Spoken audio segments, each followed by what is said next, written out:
My brothers, I wanted to speak to you about a topic that absolutely no one in this hall today, no one, and I mean absolutely no one, is free from this topic. And that's the issue of forgiveness. Either you've been hurt or someone has hurt you before. And by no means am I here now to talk to you about the rewards of forgiveness, and that if you forgive, that this is a noble thing and that it makes you a good person. No. Today we're here to push buttons. Today we're here to put salt to a wound that we don't like to talk about. Today I'm here to tell you that if you don't forgive, then woe to you the day you stand before Allah subhanahu wa ta'ala. You see, many of us, we tend to think that forgiveness is an option that I have. That if I want, I'll forgive. But if I don't want, brother, I'm going to hold on to this to the day of resurrection. I'm going to hold on to this to the day of resurrection. La habibi la. Doesn't work like that. Because a part of being a believer, a part of being a Muslim, a part of being the follower of Rasulullah sallallahu alayhi wasallam is to have a heart that forgives. Not only does it forgive, but it loves to forgive, regardless of the crime. So because I'm sure your mind is already going through a process. Oh, he's probably speaking about forgiveness on small issues, light issues. No, I'm here to tell you today that there is absolutely no scenario, no issue, no situation that you could put forward before me that gives you any right to not forgive your Muslim brother. Nothing. And this is deen. This is real deen. This is the deen of the heart. This is the deen of breaking the nafs. The deen that no one likes to play with. The deen that no one likes to play with. Our beloved Prophet Muhammad sallallahu alayhi wasallam. And let me make things clear. By no means am I saying you need to forgive because the person that you're forgiving is worthy of your forgiveness. That's irrelevant here today. I'm here to tell you that you have to forgive, because you forgiving one another has nothing to do with the individual, though there is benefit, but has everything to do with you and Allah subhanahu wa ta'ala. The Prophet of Allah says sallallahu alayhi wasallam, forgive one another, have rahmah amongst one another. Why? Why? Because they're Muslims? Why? Because they're deserving of it? He says, have mercy, show compassion towards one another. Why, O Prophet of Allah? He says, so the one in the heavens may show mercy and compassion towards us, towards you. Forgive. Today, let's hashtag today's khutbah as let it go. Let it go, my brother. Let it go, my sister. No matter what is happening in your life, no matter how dramatic shaitan has painted your scenario or your situation, it's only from shaitan, and the key to everything is to just let it go, man. Let it go. Why? Because that's the sunnah of your Habib sallallahu alayhi wasallam. He says, show compassion to one another. Why? So the one in the heavens can show compassion and mercy and forgiveness towards us. Today we live in a world where it's praised. The more you hold a grudge, then the more it's praised. And common terms, forgive me, I know some people tell me, brother, it's Friday khutbah and it's inappropriate to use this sort of language. Brother, we're here to deliver a message. I'm not here to speak appropriately and no one walks out understanding what the hell I'm on about. No, we're here to speak a language so that we understand. Today we live in a culture where what? To forgive is a sign of what? It's a sign of weakness, bro. What? You think I'm a gronk? You think I'm a gronk? You think I'm a... No way in the world, brother. It's become an issue of pride. Brother, who the hell do you think you are, Yani? Who on God's green earth do you think you are to hold something and carry it in your heart? And look at the language. I don't forgive to the day of judgment. Wow, man. Really? Really? What sunnah is this? What deen is this? Because it's most definitely not from Islam, and it's most certainly not the sunnah of Muhammad sallallahu alayhi wasallam. To hold on to grudges, for what? For what? Wallahi, my brothers, examples, I don't have time, but examples, and I'm sure every one of you knows the scenario. Wallahi, blood brothers, they grew up, they came out of the same womb, out of the same mother, they suckled on the same breast, they lived and slept and grew up in the same bedroom, ate from the same plate and drank from the same cup. Today they don't speak to one another. Why? Because his wife said and my wife said. The hell with your wife. How does it possibly sit in any sane mind that my brother, the one who I grew up with, I allow a woman to get in between me and him? What deen is this? Father and son that don't talk to one another. Mates that grew up on the streets, they lived by... Brother, we did Habas together, Khayye, Habas. We were like that in Habas. 10 years I did time with him, 10 years. I'll take a bullet for him, bro. One drama, one incident, and all hell breaks loose. What happened, Akhi? Where did the hearts go, man? Husband and wife for 10, 15 years. Yeah, we had a divorce. Why? Wow, what happened? My wife showed me a post once on the internet. A woman was having some troubles with her husband. She's asking for advice. She has 3 kids. I quote, 3 kids, husband and wife. You shared the same bed for years. You ate from the same for years. Brother, how big could your drama be? Brother, we're human beings. Everyone makes mistakes. You're not perfect. I'm not perfect. But why is it that when a drama comes, no. This is unforgivable. Why? Why? 10 years marriage, kids between one another. She's asking for advice, her husband, whatever he did. So one of the sisters in a nice hijab, mashallah, she writes back to the sister, and I quote, the hell with him.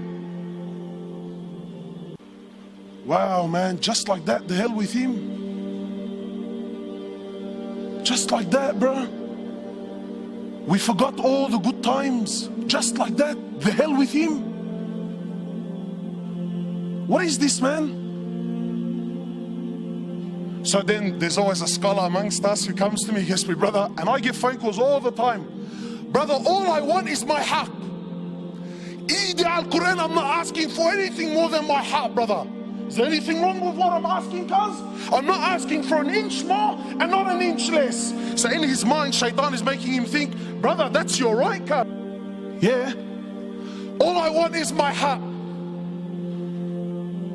When they got married, the Sheikh came and her family and let's start with the Fatiha.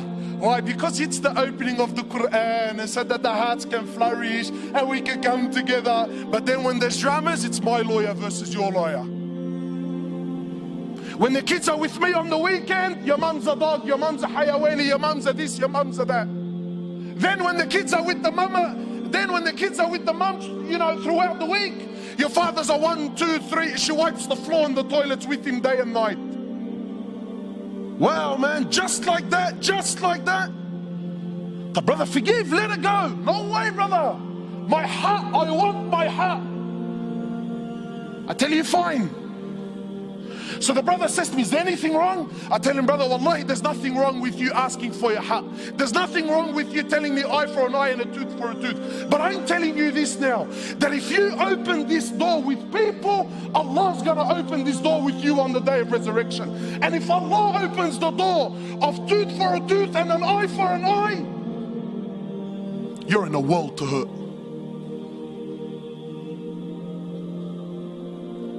Every single one of us has troubles in his life. Every single one of us has made mistakes. Every single one of us is a sinner. And every single one of us is hopeful and wishful that when I stand before Allah on the day of resurrection, Allah's going to turn a blind eye and forgive all my sins. Yet you can't even forgive the person you grew up with for years of your life for one issue.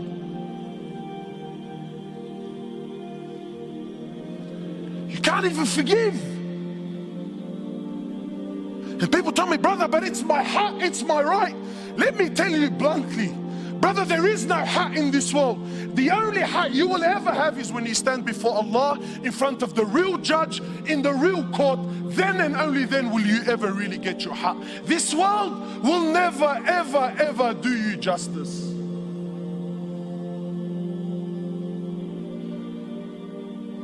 Where are we? Really, my brothers, wallahi, where are we, man? Forgive me, if I'm a bit too, but wallahi, my heart hurts me. When I see two people who before the drama, they're the most religious and God-fearing and Allahu Akbar and, well, oh brother, we're like this and eat al-Quran and Allah, I forgive you and I love you for the sake of Allah.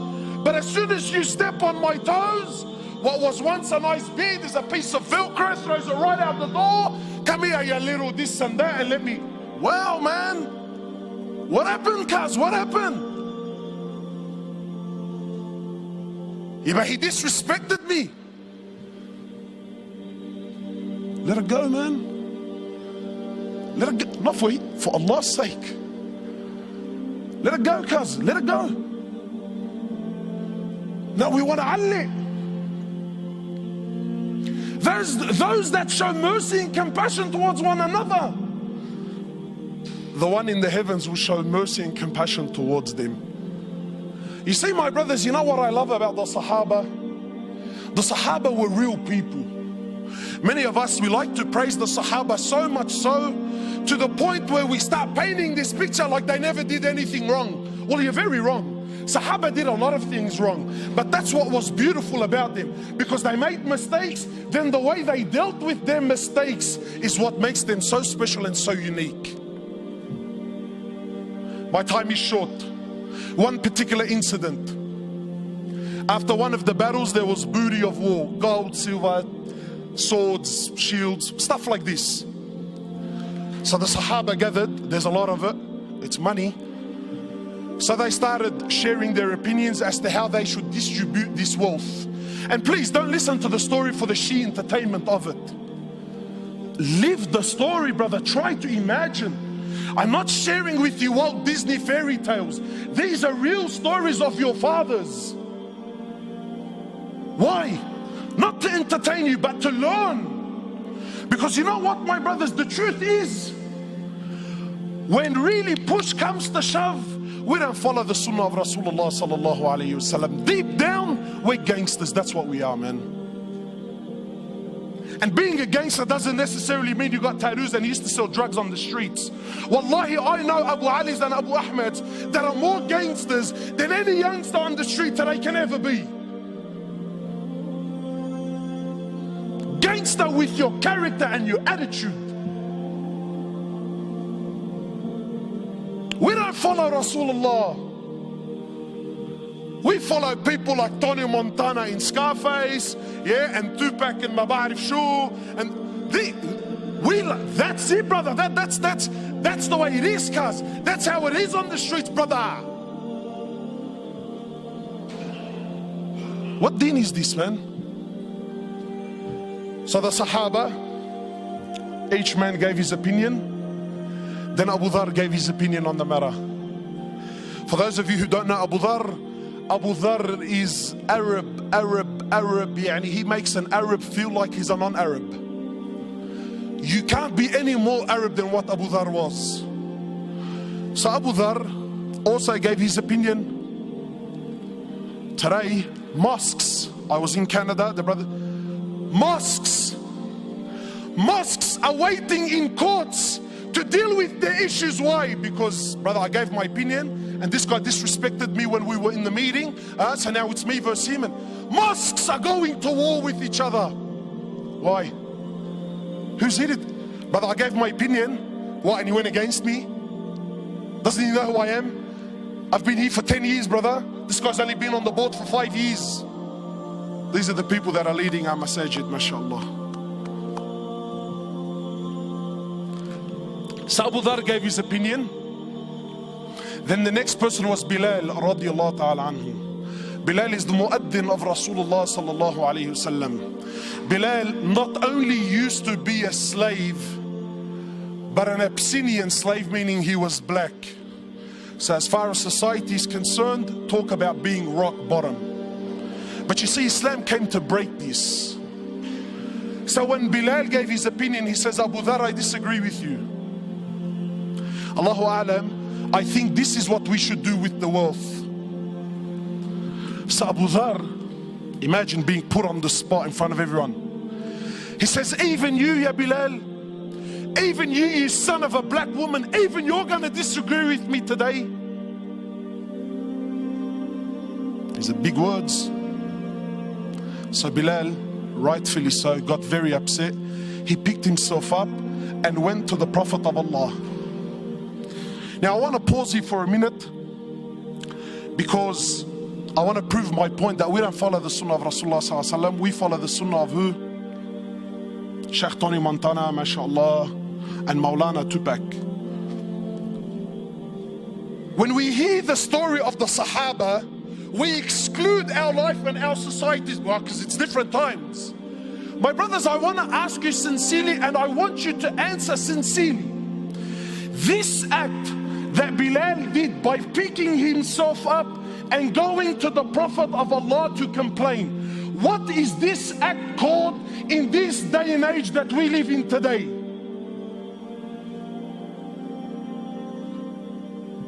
He's a snitch. True or not? Brother, we have a drama. You pick yourself up to go complain. What are you, a woman, bro? That's street language.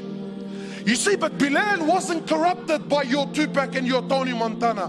Bilal was affected by your Prophet, who you claim that you follow. You see, Bilal had something in his heart, so he went to someone that can help him with this situation. You and I, nah. That makes me less of a man. Nah, Habib. I'm gonna hold it in my heart for the next 20 years. I'm gonna thrash him, backbite him, wipe the floor with him, slander him with any opportunity that I can get for the next 20 years.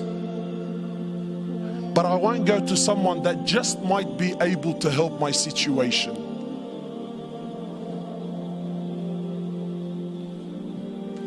So Bilal goes, he tells the Prophet of Allah.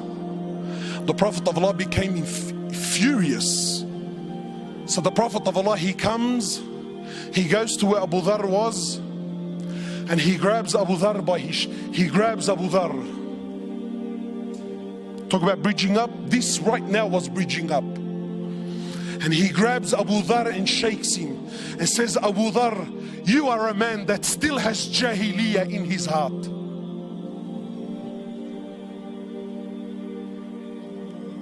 So what did Abu Dhar do? That little Aqday, is that what he said? Eid al-Quran, that's not what I said. Allah, wallahi, I didn't mean it like that, bro. See, let me tell you the difference between a man and a so-called man. A real man is a man when he acknowledges that he really was in the wrong. He admits that he's in the wrong. So Abu Dhar lowers his head. He understands that he hurt his brother. He understands he upset his Prophet.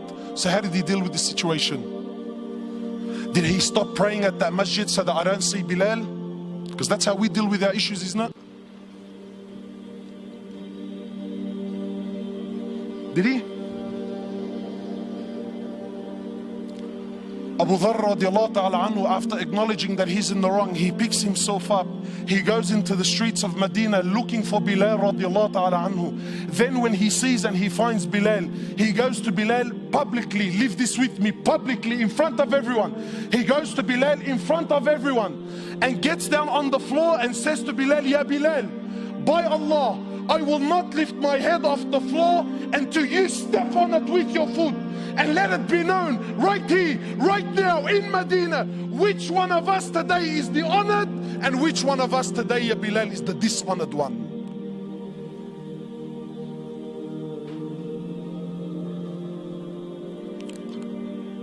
Come on, man. How come I haven't heard this story before, bro? So what did Bilal do? He's vulnerable. He's on the floor. He acknowledged, I told you, bro. I told you I was in the right. What did he do?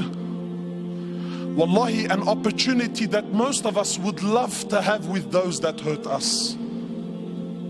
You see, real forgiveness is to forgive from your heart sincerely, whether you can do something about it or you can't. You see, there are many of us who have issues and dramas with other people, and we paint on the outside that, nah brother, wallahi man, I forgive him for the sake of Allah. You little kazzab, you little spinner. The only reason that you claim that you forgive him is not because you really forgive him. The truth is you can't do anything to this guy anyway. So really, by default, by the fact that I physically can't do anything, I disguise my weakness with what? Nah, wallahi bro, I forgive him for the sake of Allah. But deep down in your heart, deep down in your heart, if you got the news that a bus hit him, ya bayya, your heart will start to do the dabki, bro.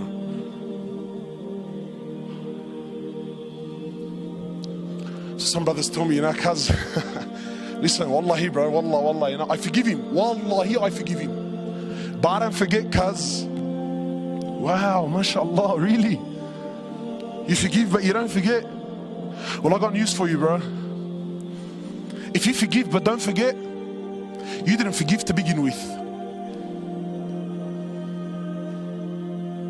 You see, this topic is not as juicy as what you first thought, eh? Why? Because it's hard on the nafs. Because this is real deen. This is real deen. So what did Bilal do? Bilal gets down on his hands and knees. He kisses Abu Dhar on the forehead. He says, Abu Dhar, are you serious? I forgive you for the sake of Allah. Done, finished, dusted, never to be spoken about again. Not drag it on for 10, 15 years. Not forget the fact that hours before this, they were both on the same battlefield fighting for the same Lord.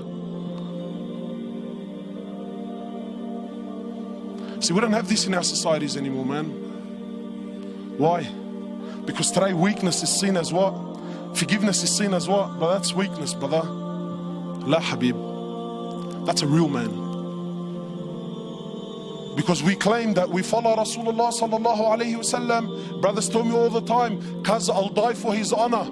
Wallahi, I'm ready to die for his honor.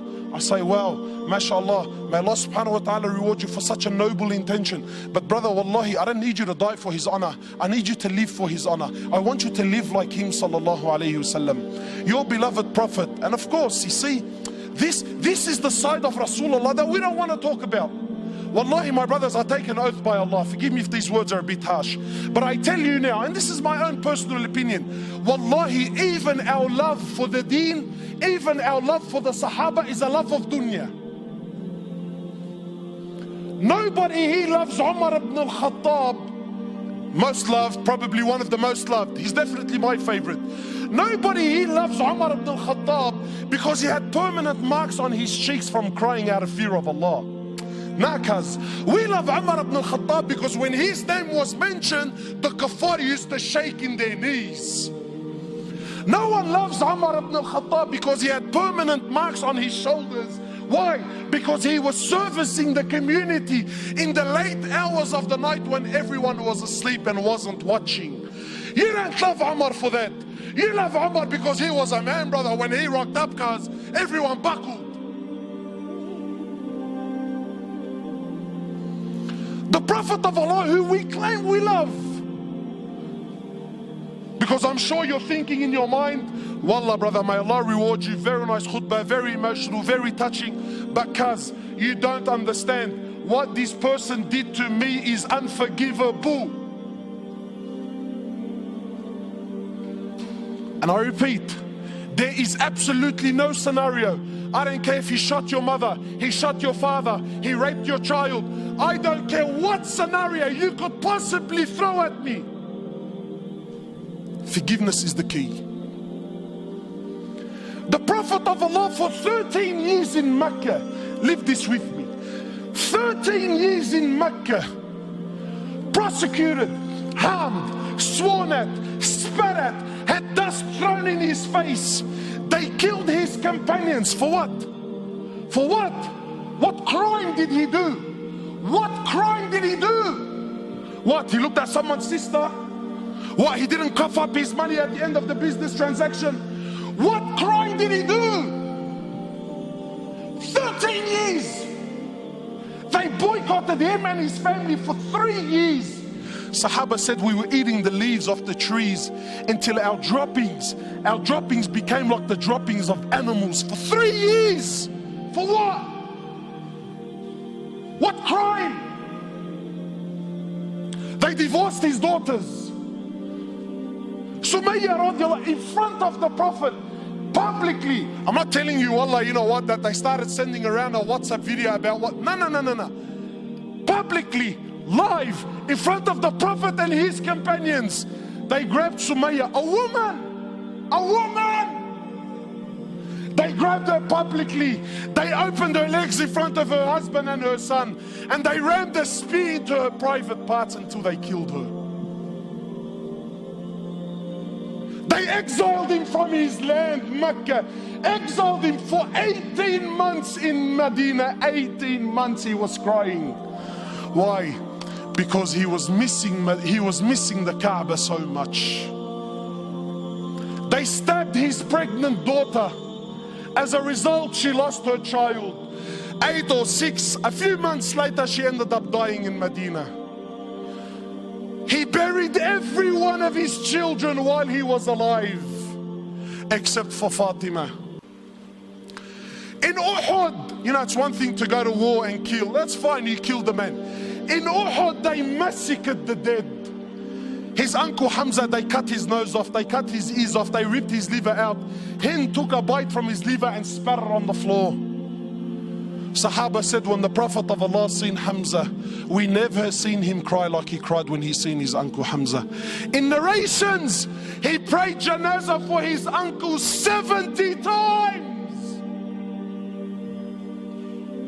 So much hurt and so much pain.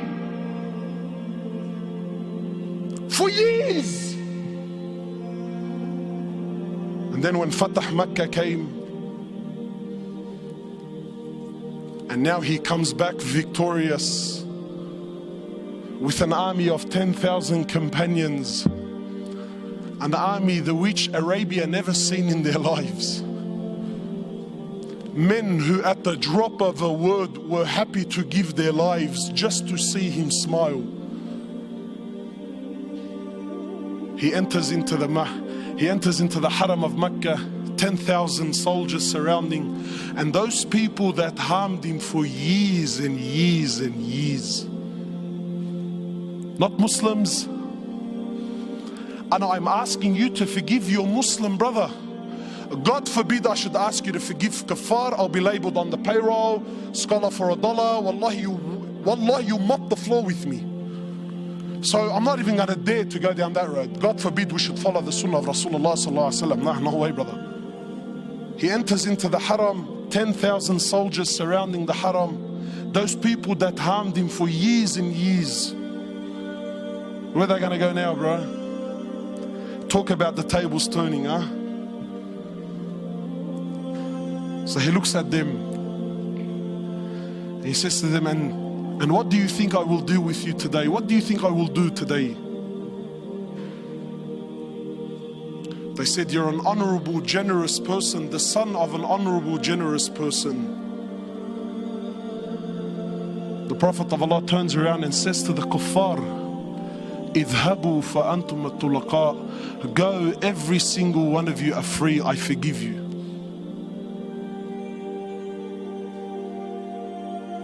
Where's this sunnah in our lives, man? Where's this deen?